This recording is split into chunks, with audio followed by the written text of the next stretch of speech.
PGP Angkatan 5 Kabupaten Bandung.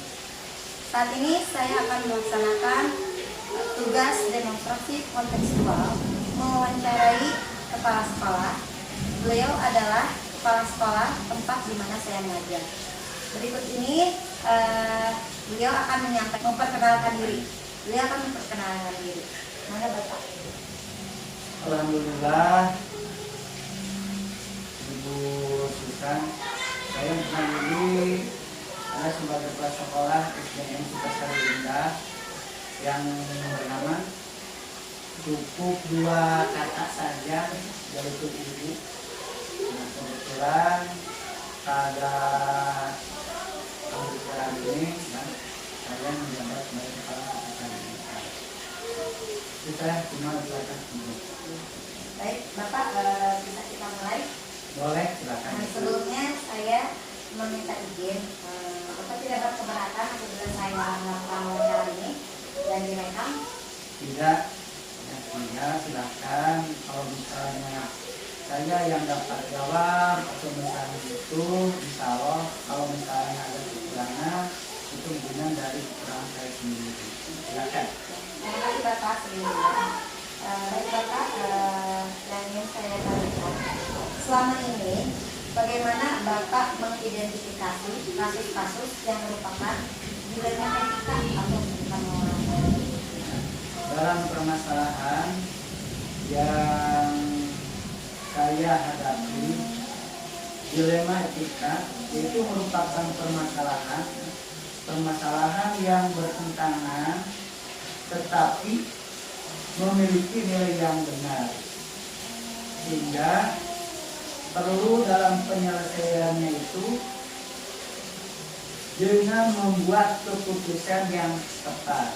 Nah, jadi dalam menghadapi permasalahan tersebut, saya sebagai kepala sekolah, jadi dalam mengambil keputusan tersebut adalah dengan mempertimbangkan dilema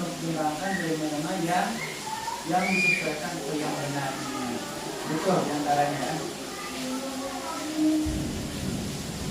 Baik Pak, selama ini Pak, bagaimana Bapak menjalankan pengambilan keputusan di sekolah Bapak? Terutama untuk kasus-kasus di mana ada 2 kepentingan yang sama-sama benar atau sama-sama mengandung nilai kebijakan. Dalam pengambilan keputusan di tengah-tengah permasalahan yang sama-sama benar ini, kita misalnya ada rujukan-rujukan yang harus benar dan salah, mengutamakan dulu yang benar. Jadi permasalahan dalam pengambilan keputusan yang diutamakan itu adalah mengutamakan yang benarnya. Contohnya, misalnya menentukan dalam sebuah kelulusan di sekolah, kita harus benar-benar menentukan. Mengapa demikian? Karena di dalam kriteria untuk menentukan kelulusan ada aturan-aturan tertentu yang diantaranya adalah misalnya mereka sudah mengikuti tentang pembelajaran secara selesai, secara tuntas. Kemudian yang kedua juga dilihat daripada kehadiran. Kemudian yang ketiga juga ada dilihat daripada misalnya anak itu kerajinannya. Tetapi dalam hal yang sangat terjadi di sini adalah dalam pembentukan anak tersebut. Jadi itu juga yang diutamakan dalam pembentukan atau anak tersebut. Itu diantaranya. Baik Pak, langkah-langkah atau prosedur seperti apa yang biasa Bapak lakukan selama ini? Untuk menentukan langkah-langkah atau prosedur yang saya lakukan selama ini, diantaranya adalah langkah yang pertama adalah bermusyawarah. Mengapa demikian bermusyawarah? Karena suatu pekerjaan atau suatu kegiatan tanpa bermusyawarahkan itu tidak akan menghasilkan yang baik. Nah itu baik bermusyawarah dengan guru atau juga baik dengan komite atau dengan bahkan dilibatkan juga dengan anak atau misalnya problem yang ada. Nah itu sehingga dalam mengambil keputusan tersebut itu merupakan jalan yang terbaik. Jadi dengan adanya musyawarah. Nah itu diantaranya. Baik Pak. Hal-hal apa saja yang selama ini Bapak anggap efektif dalam pengambilan keputusan pada kasus-kasus pidana etika? Dalam pengambilan keputusan akan efektif dan tepat dalam pengambilan keputusannya, yaitu dengan menentukan sebagai skala prioritas yang utama. Artinya di antara keputusan tersebut memang juga misalnya baik, kemudian di antara kebaikan itu ada yang paling utama, yang paling dibutuhkan. Kita di sekolah kita sendiri yang ibu atau yang bapak lagi dijalankan. Jadi yang diutamakan adalah sebagai skala prioritas utama itu yang harus dikerjakan. Tidak untuk kemungkinan atau tidak dalam artian tidak mencantumkan hal-hal yang lainnya. Ini itu diantaranya. Ya terus prioritas ini. Baik Pak, untuk pertanyaan selanjutnya ya Pak ya. Hal-hal apa saja yang selama ini merupakan tantangan dalam pengambilan keputusan pada kasus-kasus pidana etika? Dalam pengambilan keputusan, memang tantangan itu memang banyak sekali, baik misalnya yang berhadapan secara langsung atau tidak langsung. Nah itu dalam menentukan misalnya tantangan itu ada kasus-kasus tersebut. Nah di dalam kasus tersebut harus diputuskan salah satunya. Dan setiap keputusan pasti ada konsekuensinya. Jadi dalam keputusan tersebut misalnya keputusan mana yang lebih baik dan juga konsekuensinya itu apa dalam pelaksanaannya. Itu diantaranya. Baik Bapak, apakah Bapak memiliki sebuah tata cara atau jadwal tertentu dalam sebuah penyelesaian kasus dilema etika? Apakah Bapak langsung menyelesaikan di tempat atau memiliki sebuah jadwal untuk menyelesaikannya? Bentuk atau prosedurnya seperti apa yang Bapak jalankan? Nah, dalam menentukan misalnya sebuah kasus atau sekolah tersebut tergantung kasusnya. Itu dapat diselesaikan baik misalnya secara langsung di tempat itu sendiri atau juga dibentuk sebuah jadwal dalam kegiatan. Jadi tidak secara langsung. Apabila kasusnya misalnya secara ringan, bagaimana itu bisa diselesaikan secara langsung. Tapi kalau kasusnya misalnya melebar atau misalnya sangat urgent, itu bisa dibentukkan sebuah jadwal untuk menentukan kasus-kasus tersebut supaya hasilnya lebih baik. Itu diantaranya. Baik Bapak, apakah adakah seseorang atau faktor-faktor apa yang selama ini mempermudah atau membantu Bapak dalam pengambilan keputusan pada kasus dilema etika? Nah, dalam pengambilan bisa faktor-faktor untuk penunjang Bapak misalnya di sekolah, kemudian untuk menghadapi kasus-kasus tersebut tidak terlepas yang pertama adalah kerjasama dengan siapa? Mungkin yang pertama Bapak itu adalah dengan ibu dan bapak guru yang ada di sekolah, itu sebagai kerjasama atau sebagai mitra kerjanya. Kemudian yang kedua itu dengan komite,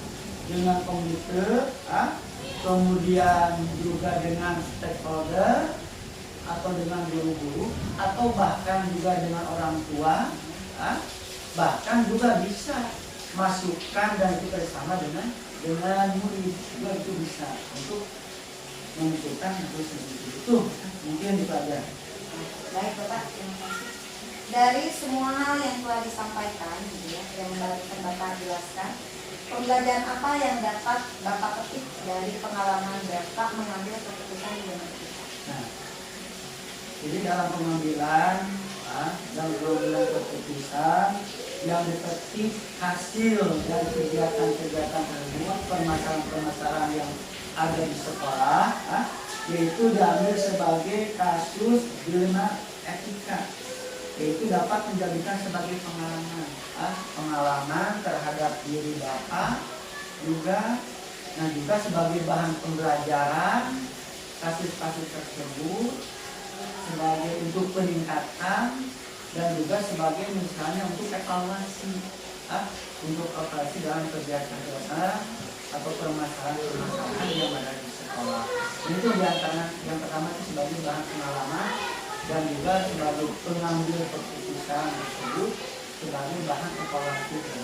Itu rupanya sebagai penjelasan atau juga sebagai hasil dari Bapak. Mungkin ada kekurangan atau kelebihan, itu ibu sendiri bisa mengevaluasi. Terima kasih Bu. Terima kasih Bapak. Saya di sini yang ingin mengucapkan terima kasih atas kesediaan waktu Bapak untuk saya tanya ini. Kalian saya juga ingin menimba ilmu dan pengalaman juga pembelajaran untuk saya ke depannya jika suatu saat saya ada di posisi yang seperti Bapak sebutkan tersebut. Ini menjadi bahan pertimbangan saya ke depannya kalau misalkan saya juga menghadapi kasus yang sama. Terima kasih sekali Bapak. Sama-sama.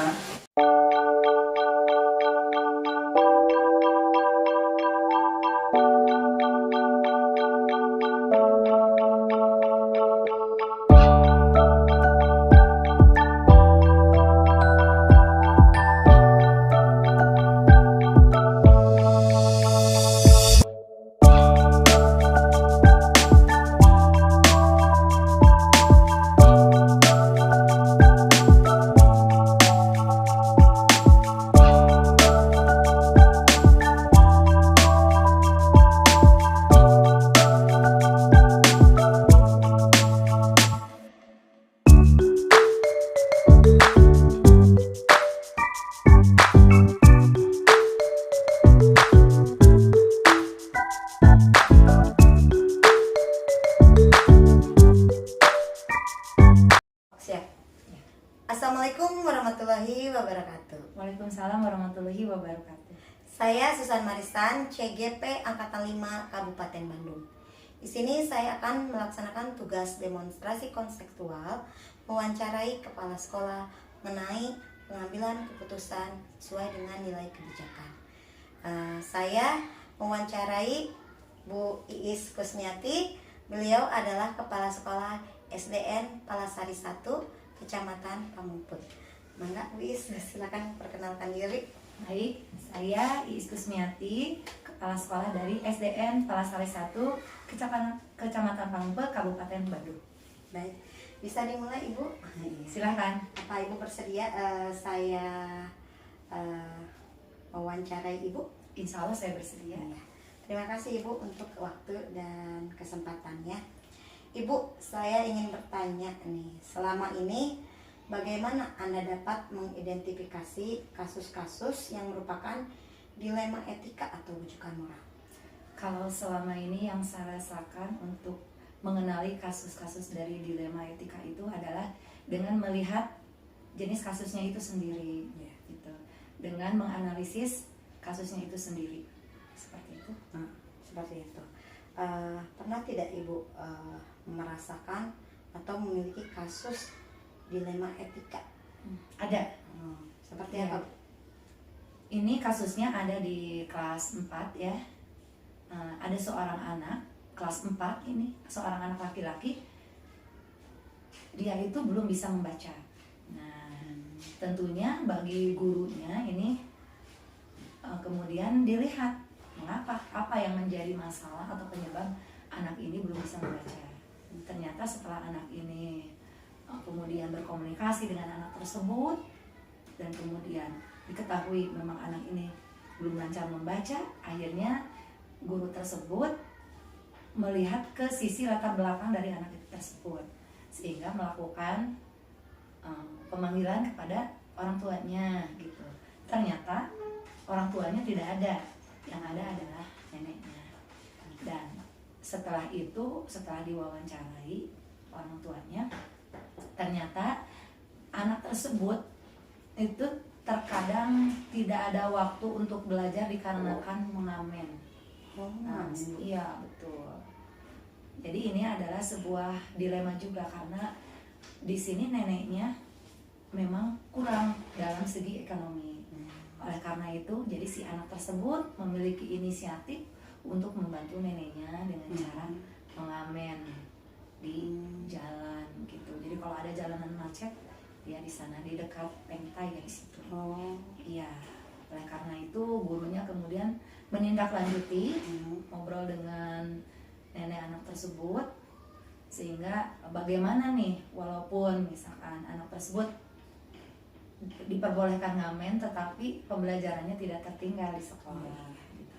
Sehingga ada komitmen anak tersebut dibolehkan mengamen, namun dia harus tahu waktu, terus menjaga kesehatan juga, sekolahnya tidak tertinggal gitu. Jadi itu adalah komitmennya, dan tindak lanjutnya nanti oleh gurunya dilihat di sekolah. Itu yang dikonfirmasikan ya oleh gurunya kepada saya. Ya, jadi dengan saya juga akhirnya terus ini anak terus dipantau seberapa jauh. Jadi anak ini jadi diberi kesempatan seperti tadi boleh mengamen, namun ada jadwal nantinya, ada jadwal dia untuk belajar, dan komitmen sekolahnya juga harus rajin. Dan yang saya lihat di beberapa bulan ini itu alhamdulillah gitu, karena anak ini mengamen tidak hanya di kelas 4, bahkan dari kelas sebelumnya. Jadi gurunya juga nanya ke guru yang sebelumnya seperti itu. Iya. Berarti itu menurut Ibu adalah kasus dilema etika ya? Iya betul. Baik Bu. Selama ini bagaimana Ibu menjalankan pengambilan keputusan sekolah Ibu ya? Terutama untuk kasus-kasus di mana ada dua kepentingan yang sama-sama benar seperti Iya. yang tadi Ibu jelaskan, atau sama-sama mengandung nilai kebajikan. Iya. Tentunya kita harus mendudukkan persoalan itu, dipetakan dulu gitu ya si persoalan itu. Kemudian kita diskusikan dengan yang terkait, anak itu, dengan gurunya, dengan orang tuanya, lingkungan teman-temannya juga. Jadi gitu ya step-stepnya, biar nanti ada dari berbagai pandangan yang tidak merugikan tentunya gitu. Karena kita tetap melihat sisi kemanusiaan. Nah, agar gimana nih anak ini tetap bisa belajar sekolah dengan baik, walaupun dia masih seperti tadi mengamen gitu ya. Kemudian Ibu, langkah-langkah atau prosedur seperti apa yang biasa Ibu lakukan selama ini dalam pengambilan keputusan? Ya, dalam pengambilan keputusan ini yang pertama dilakukan adalah tadi seperti yang saya bilang ya, menganalisis dulu, memetakan dulu nih persoalannya seperti apa, didudukkan dulu persoalannya seperti apa, lalu kita cari alternatif yang sekali lagi tidak merugikan anak. Solusi seperti apa nih yang terbaik yang bisa kita lakukan untuk anak tersebut agar tidak merugikan juga, dan agar mentalnya terutama ya tidak terganggu, tidak minder gitu. Jadi pelibatannya ada ya itu tadi dengan berbagai pihak. Iya. Baik. Kemudian Bu, hal-hal apa saja yang selama ini Ibu anggap efektif dalam pengambilan keputusan pada kasus-kasus dilema etika, Bu? Ya, kalau saya kira untuk mengambil yang efektif itu yang tadi ya, nggak boleh merugikan semua pihak. Jadi anak tetap sekolah, dia tanpa minder gitu, tetap semangat, diterima oleh semua pihak gitu. Tapi dia juga diberi kesempatan untuk melakukan ya kebutuhan yang dia hadapi gitu. Namun tentunya dengan adanya konsekuensi untuk dia sendiri. Dia harus misalkan bisa membagi waktu, menjaga kesehatan juga, tidak terlambat ke sekolah. Nah itu jadi biar efektif kan. Ini kalau Sunda nama ini tiasa kalampahkeun ini juga bisa. Nah tapi kalau untuk mengamen ini ya tentunya pengawasan dari pihak keluarganya juga harus lebih benar-benar kan. Karena anak ini ada di jalanan. Jadi kita memang harus terus konsensus supaya orang tuanya tetap bisa memantau anak tersebut. Jadi kalau berdasarkan keputusan memprioritaskan yang mana? Nah, kita memprioritaskan tentang pendidikan anak ini sendiri. Iya, betul. Prioritas pendidikan Ibu. Iya, betul. Jangan sampai terputus nih anak itu. Baik Ibu, kita ke pertanyaan selanjutnya. hal-hal apa saja yang selama ini merupakan tantangan Iya. dalam pengambilan keputusan pada kasus-kasus dilema etika, Bu? Iya, tantangannya adalah bagaimana kita ini mendudukkan persoalan itu agar solusinya benar, yang ke satu. Yang kedua, karena kalau misalkan tentang anak ya di kelas, itu mereka hidup bersosial, ada teman-temannya yang lain. Iya. Bagaimana teman kita itu memberikan nasihat atau mendudukkan persoalan ini dengan teman-temannya juga tahu, sehingga mereka itu saling membantu juga di sini, bisa kan sebetulnya ya gitu. Jadi tantangannya bagaimana nih kita mempengaruhi yang di sekitarnya agar bisa menerima anak tersebut begitu, dan gurunya juga menerima anak tersebut seperti itu gitu. Bahwa nih di sekolah kita ada yang seperti ini, bagaimana kita menyikapi hal tersebut dengan cara yang terbaik. Itu adalah sebuah tantangan bagi saya. Iya, baik Ibu. Tantangannya berarti dari ini ya. Ya dari sisi kemanusiaannya, dari pendidikannya juga. Bagaimana programnya supaya dia itu bisa mengikuti sekolah dengan benar gitu. Baik Bu. Untuk pertanyaan selanjutnya, apakah Ibu memiliki tata cara atau jadwal tertentu dalam sebuah penyelesaian kasus dilema? Apakah Ibu langsung menyelesaikan di tempat atau memiliki sebuah jadwal untuk menyelesaikannya? Bentuk atau prosedur seperti apa yang Anda jalankan? Iya. Untuk persoalan seperti ini tentunya tidak bisa instan karena semuanya itu berproses. Seperti tadi stepnya adalah dilihat dulu anak kesulitan di dalam belajar seperti apa pertamanya. Setelah dianalisis dari persoalannya itu kemudian dilakukan penjadwalan visit home. Nah di visit home ini juga ada komitmen di dalamnya, yaitu nanti ke tindak lanjut berikutnya. Jadi nanti kita lihat perkembangannya seperti apa, kita lakukan tindak lanjut, apakah persoalannya ini ke arah yang lebih baik atau seperti apa. Nah itu terus ditindaklanjuti sampai benar-benar anak ini bisa menemukan dan semuanya gitu ya, bisa terselesaikan solusinya ke semuanya jadi baik gitu. Tidak merugikan semua pihak. Iya, betul. Baik Ibu, untuk pertanyaan selanjutnya, apakah ada gitu ya, adakah seseorang atau faktor-faktor apa yang selama ini mempermudah atau membantu Ibu Ya, dalam pengambilan keputusan dalam kasus-kasus dilema etika? iya betul. Sebuah kasus dilema etika juga memerlukan dukungan dari orang lain. Ada pihak-pihak yang lain yang terlibat. Di sini guru-guru yang lain memberikan pendapatnya, sharing gitu. Guru, misalnya guru kelas 4 dia juga sharing dengan guru sebelumnya. Jadi memang kita tidak terlepas dari keputusan bersama. Berdasarkan keputusan bersama. Iya. Diketahui bersama. Baik Ibu, ini mungkin pertanyaan yang ini adalah yang terakhir Ibu ya. Iya. Dari semua hal yang telah disampaikan gitu ya, pembelajaran apa yang dapat Ibu petik dari pengalaman Ibu mengambil keputusan dilema etika? Iya betul. Hikmahnya ya. Hikmahnya pertama adalah kita tahu ada kasus seperti itu di lingkungan kita, di lingkungan pendidikan.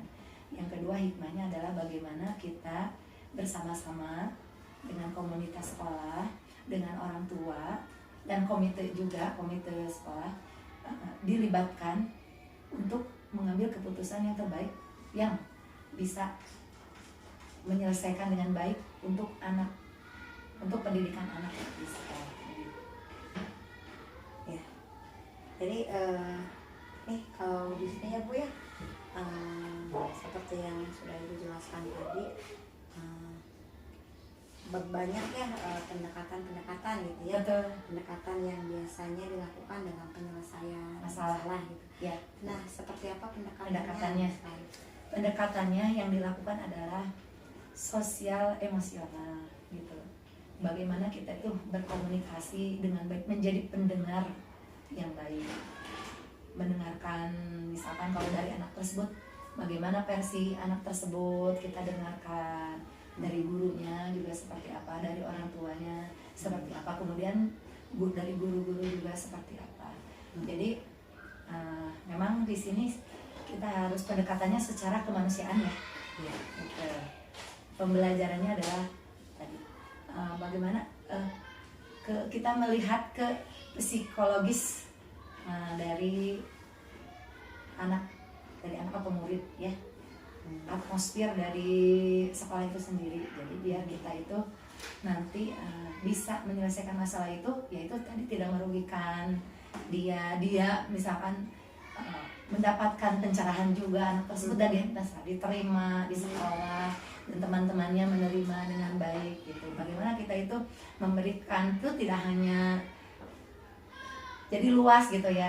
Memang di sini masalahnya sepertinya kecil sepele, tetapi itu bisa melibatkan semua. Tapi dengan komunikasi yang baik, dengan kepala yang dingin dan aturan itu jadi tidak kaku, fleksibel. Bagaimana kita melihat kasus itu sendiri sehingga kita aturannya bisa jadi diterima oleh semua pihak, semua anak Ya. berpihak kepada anak dan sekolahnya ramah anak begitu ya, Iya. harapannya begitu. Ya. Ibu, terima kasih ya dari yang sudah saya tanyakan kepada Ibu. Semuanya dapat dijelaskan, itu betul-betul menambah pengalaman dan pengetahuan saya ya. Juga mungkin itu akan menjadi pembelajaran untuk saya ketika saya mengalami hal yang sama. Terima kasih sebelumnya Ibu. Sama-sama. Atas Terima kasih waktu juga. dan ilmunya.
Assalamualaikum warahmatullahi wabarakatuh.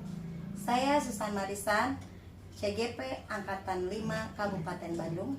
Pada hari ini, saya akan melaksanakan tugas demonstrasi kontekstual mewawancarai kepala sekolah pada modul 3.1, yaitu pengambilan keputusan mengandung nilai kebijakan oleh seorang pemimpin.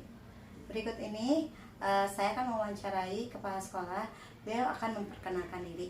Silakan Ibu. Ya. Terima kasih. Assalamualaikum warahmatullahi wabarakatuh. Perkenalkan, saya Ibu Indrustini sebagai kepala sekolah dari SDN Langinsari, Kecamatan Pamukut. Baik, Ibu, sebelumnya mohon maaf, Ibu bersedia untuk diwawancarai? Ya, siap. Tidak jadi masalah apabila saya merekam kegiatan ini? Terima kasih Ibu sebelumnya. Baik, bisa dimulai Ibu ya? Ibu, selama ini bagaimana Ibu dapat mengidentifikasi kasus-kasus yang merupakan dilema etika atau bukan moral? Ya. Tentunya kita pertama harus menganalisis dulu ya kasusnya. Apakah kasus tersebut berhubungan dengan moral atau etika? Itu ya Bu ya. Pernah tidak Ibu mengalami kasus dilema etika selama Ibu menjabat sebagai kepala sekolah? Oh, iya ada ya, kemarin waktu kegiatan PTM terbatas. Jadi ada salah seorang siswa kelas 4, dikarenakan dia itu rumahnya jauh dari sekolah ya, di luar kota. Jadi anak tersebut tidak mengikuti PTM. Dikarenakan jauh itu terus membutuhkan waktu yang cukup lama ke sekolahnya, terus membutuhkan ongkos yang cukup besar ya, dan karena orang tuanya tidak bekerja ayahnya, nah seperti itu. Jadi sebagai kepala sekolah, saya berunding dengan wali kelasnya bagaimana baiknya untuk anak tersebut. Ternyata setelah saya memanggil orang tuanya, diputuskanlah bahwa anak tersebut ikut daring gitu. Dengan pertimbangan yang tadi, karena jaraknya jauh, terus membutuhkan ongkos yang besar. Yang penting anak tersebut masih bisa mengikuti pelajaran meskipun dengan daring gitu. Jadi hak anak untuk mendapatkan pelajaran masih terpenuhi. Baik Ibu, cukup sangat jelas ya. Ibu, selama ini bagaimana Ibu menjalankan pengambilan keputusan di sekolah yang Ibu pimpin? Terutama untuk kasus-kasus di mana ada dua kepentingan yang sama-sama benar atau sama-sama mengandung nilai kebajikan.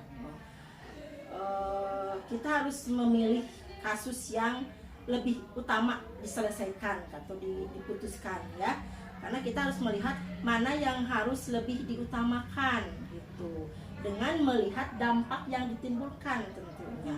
Kalau dampaknya, kalau memilih ini misalkan dampaknya lebih sedikit, kalau yang memilih ini dampaknya yang lebih besar, ya saya pilih dampaknya yang lebih kecil begitu.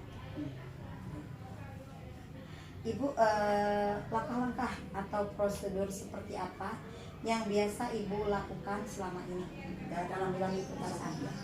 Yang pertama pasti kita harus mengidentifikasi kasusnya seperti apa, kemudian kita mempertimbangkan bagaimana langkah-langkah penyelesaiannya, kemudian mempertimbangkan dampak yang ditimbulkan dari hasil keputusan tersebut.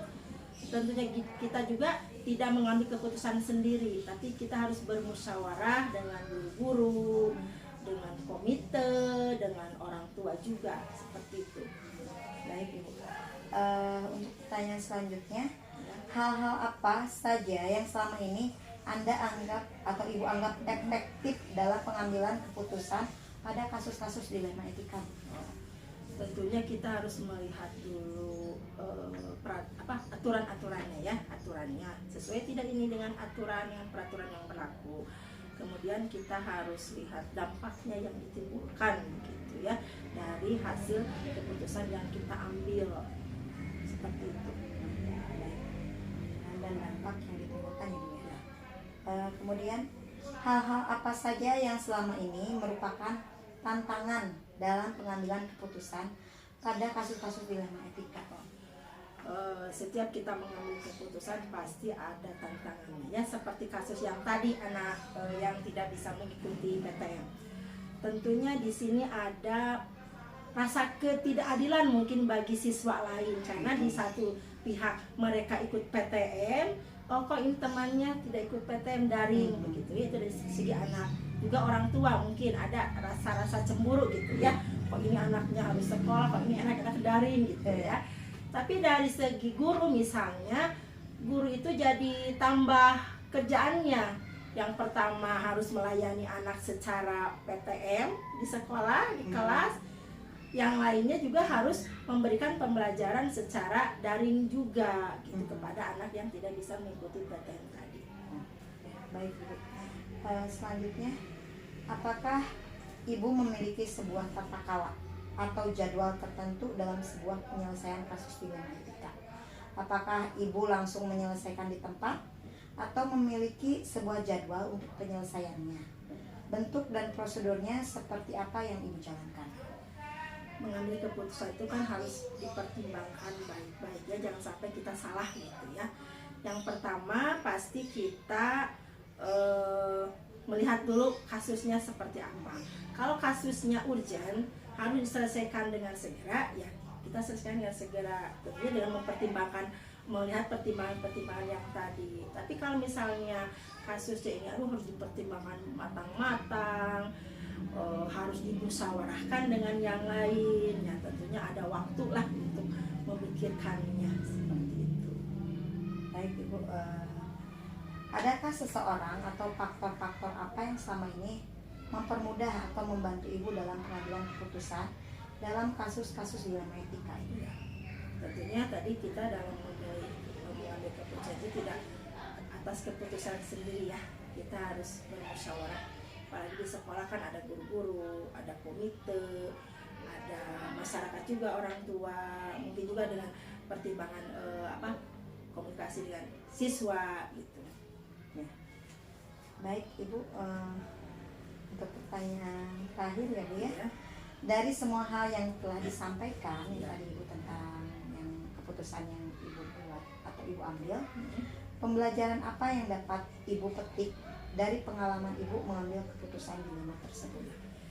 Jadi pelajaran yang dapat saya ambil bahwa ketika kita mengambil suatu keputusan itu, kita harus hati-hati tentunya mempertimbangkan hal-hal dampaknya seperti apa, karena keputusan yang kita ambil itu harus dipertanggungjawabkan, harus benar secara moral, secara etika, secara aturan begitu ya.